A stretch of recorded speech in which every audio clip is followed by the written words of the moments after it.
Hi అండి, ఎలా ఉన్నారు? అందరూ బాగున్నారా? నేనైతే చాలా బాగున్నాను. సో ఈరోజు వీడియో ఏంటంటే వంకాయ గోంగూర స్పెషల్ కర్రీ. చాలా బాగుంటుంది కాంబినేషన్. ఒకసారి అయితే ట్రై చేయండి.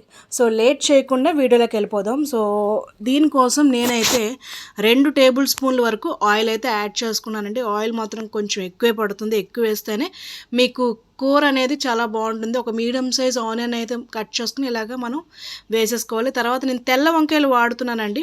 మీకు కావాలంటే నల్ల వంకాయలతో కూడా చేసుకోవచ్చు. ఒక తెల్ల వంకాయలు ఒక పావు కేజీని వాడుకుంటున్నాను. ఇలాంటి ముక్కలుగా కట్ చేసుకొని మీడియం సైజ్ ముక్కలు అయితే కట్ చేసుకోండి, ఎందుకంటే బాగుంటుంది మీకు టేస్ట్. తర్వాత మనకి గోంగూరను అయితే ఉడికించుకొని పక్కన పెట్టుకున్నాను, ఇలా పేస్ట్ చేసుకొని. తర్వాత ఆ గోంగూర పేస్ట్ని కూడా వేసుకొని బాగా కలుపుకోవాలండి. చూడండి, ఆయిల్లో ముక్కలు గోంగూర బాగా వేగితేనే టేస్ట్ అండి, లేకపోతే లేదు.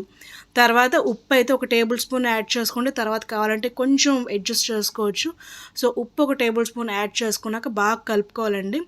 సో దీన్ని బాగా కలుపుకున్న తర్వాత ఇందులో మనం కారం ఒక 2 టేబుల్ స్పూన్ల వరకు యాడ్ చేసుకుందామండి. కారం కూడా యాడ్ చేసుకొని ముక్కలకి బాగా పట్టుకునేలాగా బాగా కలుపుకోవాలండి.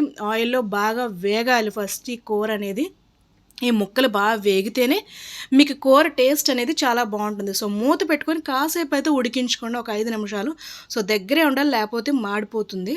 సో చూసారు కదా, కొంచెం మనం ఇందాక గోంగూర పేస్ట్ చేసుకున్న గిన్నెలోనే కొంచెం వాటర్ వేసి అందులో ముక్కలు ములిగేంత వరకు వాటర్ వేసుకుంటే సరిపోతుందండి.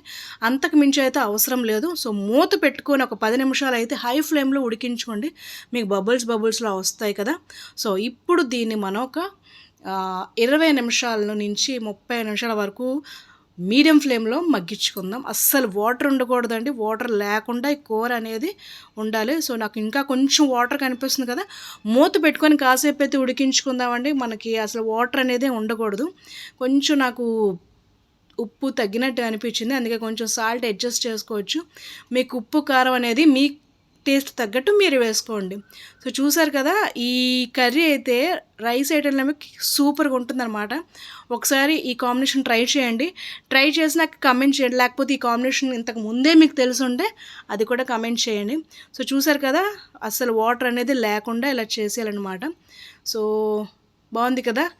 సో నా వీడియో కనుక మీకు నచ్చినట్టయితే ప్లీజ్ లైక్ చేయండి, షేర్ చేయండి అండ్ సబ్స్క్రైబ్ చేయడం మాత్రం అస్సలు మర్చిపోకండి. Thank you for watching. మళ్ళీ మరొక కొత్త వీడియోతో మీ ముందుకుంటా. బాయ్.